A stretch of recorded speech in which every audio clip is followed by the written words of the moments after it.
बहुत बहुत स्वागत है आपका एक बार फिर से न्यूज नेशन पर। लगातार बिहार चुनावों को लेकर हमारी बड़ी कवरेज लगातार जारी है। इस वक्त मैं मौजूद हूं नालंदा में। मुख्यमंत्री नीतीश कुमार का गृह जिला। दूसरे चरण में 94 विधानसभा सीटों पर वोट डाले जा रहे हैं और पहले और दूसरे चरण को मिला लिया जाए तो ये एक निर्णायक तस्वीर आज साफ कर देंगे मतदाता। ईवीएम में तस्वीर कैद कर देंगे कि आखिरकार सरकार बनने किसकी जा रही है। जो तीसरे चरण का चुनाव होगा, दरअसल वो सिर्फ संख्या बल के लिहाज से बहुत ज्यादा महत्वपूर्ण रह जाएगा कि आखिरकार किसकी संख्या सीटों को लेकर कितनी घटती है। लेकिन सुबह 8 बजे की सबसे बड़ी खबर यह है कि तेजस्वी यादव ने पत्र लिखा है।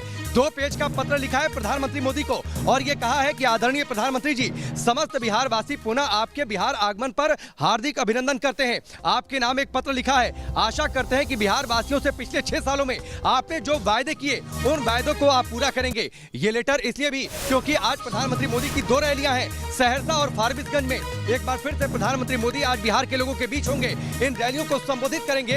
इन दोनों ही जगहों पर तीसरे चरण में मतदान होना है। लेकिन आज दूसरे चरण का मतदान और दूसरे चरण का मतदान निर्णायक है क्योंकि पहले और दूसरे चरण को मिला लिया जाएगा तो कुल विधानसभा जो सीटें हैं 243, उसमें से 2/3 विधानसभा सीटों पर तस्वीर साफ कर देंगे मतदाता, यानी अपना फैसला सुना चुके रहेंगे।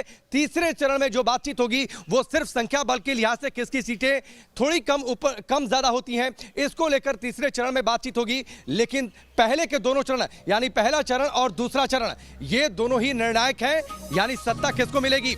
विद्या में मेरे साथ है, विद्या बिहार विधानसभा पर मौजूद है और उस विधानसभा में इस बार राज करने का बिहार पर मौका किसे मिलता है, ये दरअसल तस्वीर आज काफी हद तक साफ हो जाएगी। लेकिन उससे पहले बड़ी खबर एक बार फिर से आपको बता दें, तेजस्वी यादव जो कि विपक्षी गठबंधन के महागठबंधन के मुख्यमंत्री पद के प्रत्याशी हैं, उन्होंने पत्र लिखा है प्रधानमंत्री के नाम, एक खुला पत्र, और अपने ट्विटर हैंडल पर इस पत्र को शेयर किया है और ये कहा है कि पिछले 6 सालों में आपने जो वायदे किए थे, उम्मीद करते हैं कि ये वायदे आप पूरे करेंगे। ये पत्र इसलिए भी अहम है क्योंकि तेजस्वी यादव सुबह सुबह मीडिया के सामने भी आए थे, उन्होंने अपनी बातचीत भी रखी थी और एक लगातार वो नौकरी रोजगार की बातचीत कर रहे हैं। तेजस्वी यादव लगातार रैलियां जो कर रहे हैं उसमें चुनावी भाषण की शुरुआत वो नौकरी के वायदे के साथ ही करते हैं।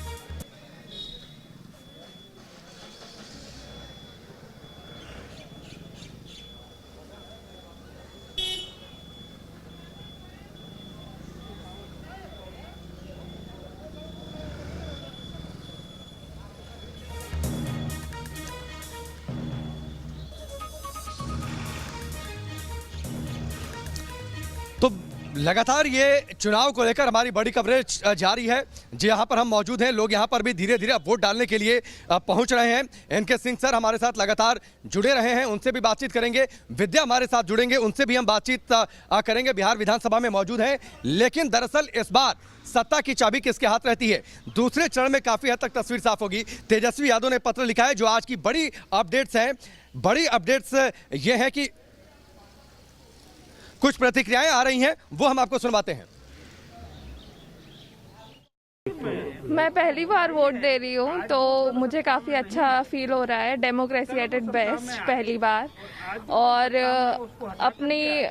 अपना ओपिनियन दर्ज कराने का मौका मिल रहा है, ये अच्छी बात है। बाकी मैं ऐसी सरकार चाहूँगी जो सच में लोगों का विकास करे, जो स्कीम्स आती हैं वो सच में लोगों तक पहुँचे, ना कि बस पेपर पेन पे रहें। बहुत बढ़िया व्यवस्था है, बहुत अच्छी व्यवस्था है। हमारे सैनिटाइज किया गया, हमको टेम्परेचर चेक किया गया और डिस्टेंस के साथ हम लोग वोटिंग कर रहे हैं।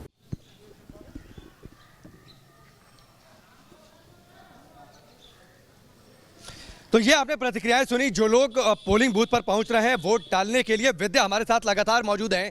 विद्या, देखिए, तेजस्वी यादव ने एक पत्र लिख दिया है प्रधानमंत्री मोदी के नाम, जो है प्रधानमंत्री मोदी की आज 2 जगहों पर रैलियां हैं, सहरसा और फारबिसगंज में, जहां पर तीसरे चरण में चुनाव है। तेजस्वी समझते हैं कि लगातार उन्हें अगर चर्चा में बने रहना है तो इस तरीके से अपनी बातों को जनता के सामने रखना पड़ेगा। इसीलिए ये 2 पन्नों का लेटर प्रधानमंत्री मोदी के सामने, प्रधानमंत्री मोदी के नाम और उन वायदों की याद दिलाते हुए जिसकी चर्चा लगातार प्रधानमंत्री करते रहे हैं।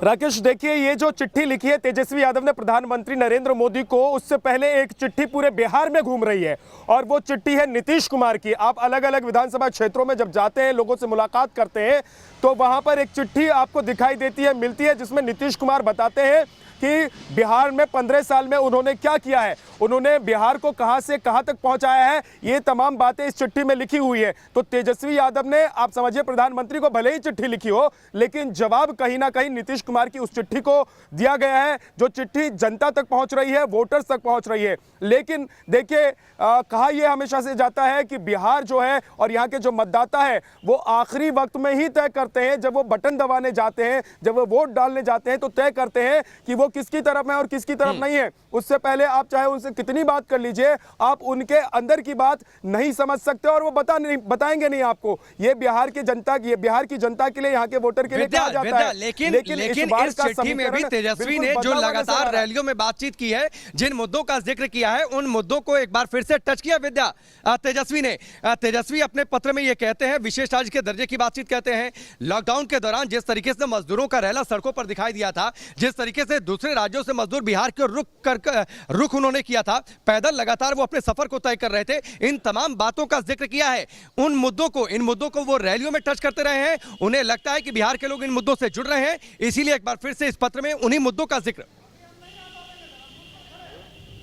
देखिए राकेश, लालू यादव के बेटे हैं तेजस्वी यादव, और लालू यादव जब चरम पर बिहार में राजनीति करते, उस दौर को तेजस्वी यादव ने देखा है। यानी कि तेजस्वी यादव ये समझते हैं कि बिहार की जनता से अगर आपको जुड़ना है तो आपको क्या करना है। वो ये समझते हैं कि बिहार की जनता का नब्ज वो कैसे पकड़ सकते हैं, उनकी नब्ज को कैसे टटोल सकते हैं। उन्होंने उस सियासत को देखा है जो लालू यादव ने किया था, और लोग उनकी तरफ हो गए थे।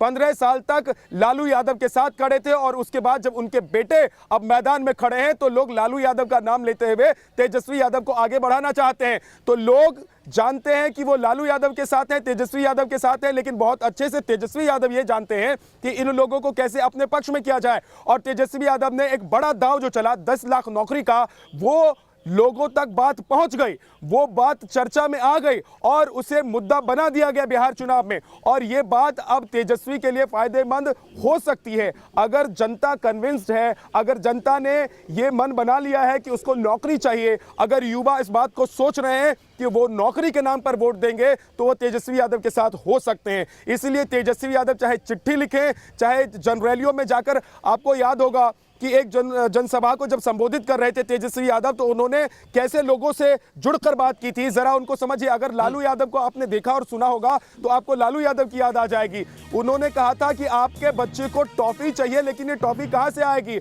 आप जब छठ के लिए जाएंगे, छठ पूजा करने के लिए जाएंगे, तो डलिया में प्रसाद लेकर जाएंगे, वो प्रसाद कहां से खरीद कर लाएंगे? लॉकडाउन में सब कुछ चला गया आपका। नीतीश कुमार ने आपको क्या दिया, सरकार ने आपको क्या दिया?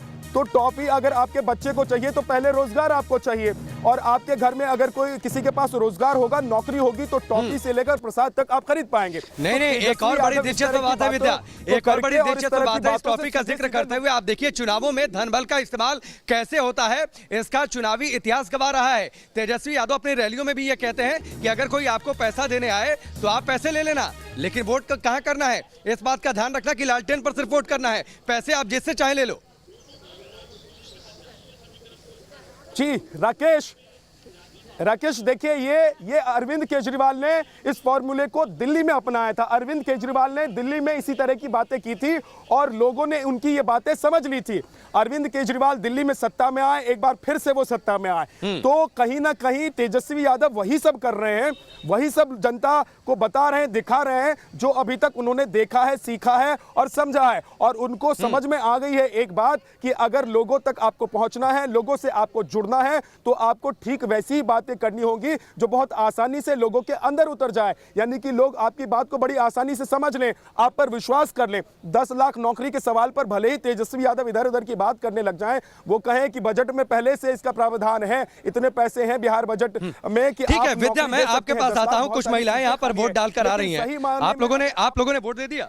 दे दिया। क्या मुद्दे आपके लिए अहम रहे? जब आप वोट देने गई तो आप क्या सोच रही थी? कौन सोचे रहता है जो सोचे का सोचा। ये रोजगार निकलेगा तब ना सर। ये है कि अब बच्चे लोग पढ़ लिख के भी समझिए यही हैं, बैठे हुए बेकार हैं। हम लोग गरीब आदमी हैं। अरे वोट तो आप लोग को मिल ही जाता है, लेकिन हम लोग तो बेकार हैं सर। कानून व्यवस्था का मुद्दा आपके लिए ज्यादा अहम था, ज्यादा जरूरी था, या फिर जो है बात सही है। या फिर नौकरी या नहीं सर, नौकरी तो बाद में है, लेकिन ये जरूरी है। कानून व्यवस्था जी जरूरी जी है। जी जरूरी है। सरकार ठीक काम की है पिछले समय में। बहुत बहुत अच्छा काम।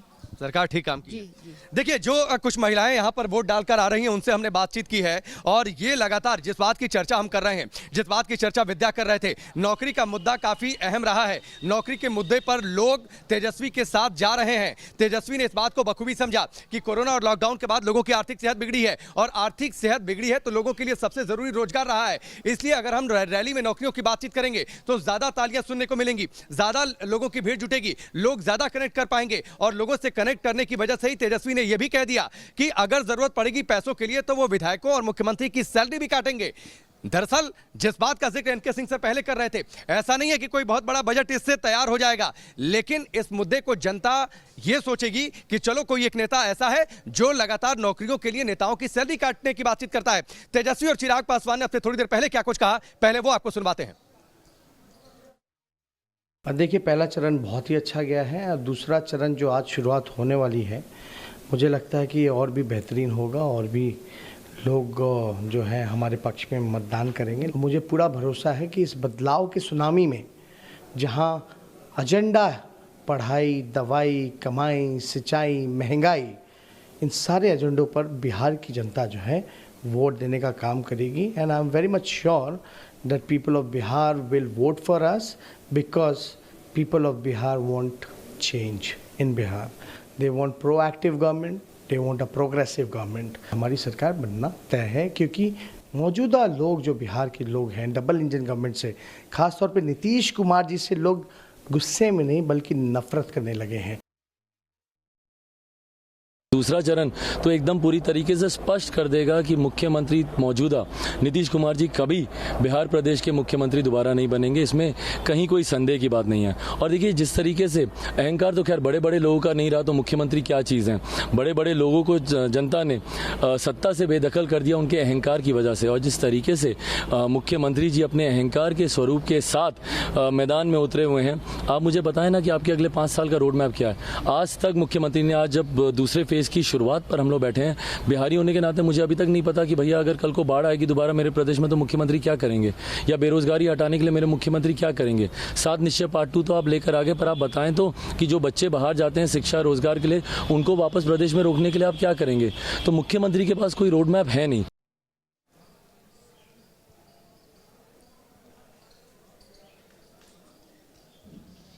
तो ये आपने बातचीत सुनी है, तेजस्वी और चिराग ने क्या कुछ कहा। बड़ी खबर हम आपको बताएं, लेकिन उससे पहले एक वोटर आ रहे हैं, जरा उनसे बातचीत कर लेते हैं। वोट डालने आए थे आप? जी, वोट दे दिया आपने? हाँ दे दिया। तो आपके लिए क्या सोच, पहले तो आपके जज्बे की तारीफ है कि आप इस स्थिति में भी वोट डालने के लिए आए हैं। इसके लिए आपकी बड़ी तारीफ है कि आप अपने मताधिकार के महत्व को समझते हैं। आपके लिए क्या मुद्दा अहम रहा जब आप वोट डाल रहे थे? तो हमें लिए क्या मुद्दा है, हमें मुद्दे कोई भी जीतेगा तो भाई जीतेगा बस। अरे किसी को भी जीतना है तो अपने के लिए अच्छे हैं। नहीं, आप रोजगार के लिए वोट डाल रहे थे कि कानून व्यवस्था की सोचकर, कि सुविधाओं के नाम पर? रोजगार के लिए मैं डाल रहा था, कोई ऐसा रोजगार हो जाए तो ठीक रहेगा बस। बस वही रोजगार का मुद्दा आपके लिए अहम था? हाँ। आप अकेले वोट डालने आए? जी। तो कैसे आए घर से आप? इसी तरीके से? ऐसा ही चलते हैं ना, दिन भर ऐसा ही चलते रहते हैं। तो व्हील चेयर, साइकिल, तमाम सुविधाएं सरकार देती है, वो आपने उन योजनाओं का लाभ नहीं लिया? नहीं, तो नहीं हुआ अभी नहीं मिला आपको? नहीं, वही तो मैं सोच रहा हूँ कि अगर मिल जाए तो एक गो रिक्शा भी है, गाड़ी स्कूटी भी, तो फायदे रहेगी अपने के लिए। बहुत चलते चलते तो बोर हो जाते। तो नगर निगम में, नगर पालिका की ओर से भी व्हील चेयर वगैरह प्रोवाइड कराया जाता है? व्हील चेयर तो करवाया जाता है, वो तो जानते हैं, बाकी उतना नहीं, सुनवाई कौन सुनता है ना, सुनता नहीं, हमको नहीं मिला। जैसे हम गए तो नहीं मिला मेरे को ना, मिले तो ही ना, आदमी दौड़ धूप तो करता है, मिला नहीं। ठीक, बस यही है, बस है यही है। और क्या मांगेंगे, बस एगो गाड़ी मिल जाए तो बहुत अच्छा है। गाड़ी मिल जाए तो अच्छा है। हाँ, और रोजगार मिल जाए, थोड़ा काम धंधा रोजगार बस। क्या नाम है आपका? मोहम्मद फैयाज। मोहम्मद फयाज। तो मोहम्मद फयाज देखिए दिव्यांग हैं, बहुत बेहतर तरीके से चल नहीं सकते हैं, इसी तरीके से घर से आए वोट डालने के लिए। व्हील चेयर उनकी इच्छा है कि मिल जाए, कुछ काम धाम मिल जाए जिससे उनका जीवन चल सके। व्हील चेयर उनको नहीं मिला, सरकार दिव्यांगों के लिए व्हील चेयर प्रोवाइड कराती है, नगर पालिकाओं में ऐसी व्यवस्था है। लेकिन अगर सरकार सत्ता के शीर्ष पर बैठे लोग ये कहते हैं कि विकास का मतलब ये होता है कि आखिरी पायदान तक लोगों तक सुविधाएं पहुंचे, लेकिन क्या ये सुविधा की तस्वीर थी कि एक दिव्यांग अपने घर से निकलते हैं और इस तरीके से जमीन पर रेंगते हुए मतदान केंद्र तक पहुंचते हैं, अपने मताधिकार का इस्तेमाल करते हैं, लेकिन उन्हें जो बेसिक एमिनिटीज मिल सकती थी वो नहीं मिली, एक व्हील चेयर तक उन्हें नहीं मिला। आखिरकार सिस्टम को लेकर उनके अंदर मन में क्या संघर्ष चल रहा होगा, इससे आप वाकिफ हो सकते हैं। लेकिन इस बीच बड़ी खबर आपको बता दें, प्रधानमंत्री मोदी की 2 रैलियां हैं सहरसा और फारबिसगंज में। एक बार फिर से चुनावी मैदान में ताल ठोकेंगे प्रधानमंत्री मोदी और राहुल गांधी।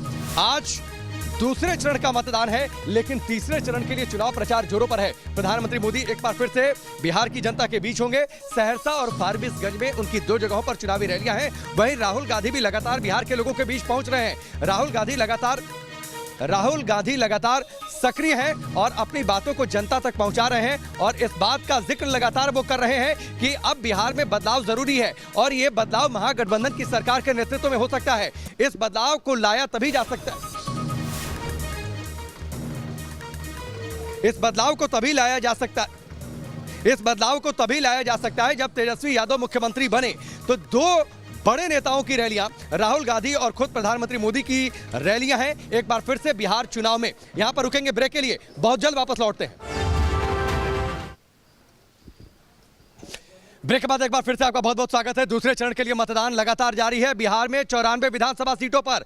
इन 94 विधानसभा सीटों में आज काफी हद तक तस्वीर मतदाता अपनी ओर से तय कर देंगे कि वो दरअसल बिहार में सत्ता की चाबी किसके हाथ में दे रहे हैं। जो बड़ी बातें हैं वो लगातार हम आपको बता दें कि इन 94 विधानसभा सीटों में कई बड़े चेहरे हैं जिनकी किस्मत दांव पर है। बड़ी खबर यह भी है कि तेजस्वी यादव ने प्रधानमंत्री मोदी के नाम एक पत्र लिखा है, 2 पन्नों का यह पत्र है। तेजस्वी यादव लगातार प्रधानमंत्री मोदी को यह कह रहे हैं कि आप उन मुद्दों का ध्यान रखिए जिन मुद्दों को लेकर आपने बिहार की जनता से वायदा किया है। इसके साथ ही चिराग पासवान लगातार हमलावर रहे हैं। चिराग पासवान को भी आपने सुना है, सुशील मोदी ने वोट डाल दिया है। राघोपुर विधानसभा क्षेत्र के पोलिंग बूथ की तस्वीर हमने आपको दिखाई, ये भी एक अहम तस्वीर है क्योंकि यहाँ पर आज तेजस्वी यादव की किस्मत दांव पर लगी हुई है। लगातार जो वोटर, 1 मिनट मैम, आप वोट डालने जा रही हैं, क्या मुद्दा आपके लिए अहम होगा? रोजगार।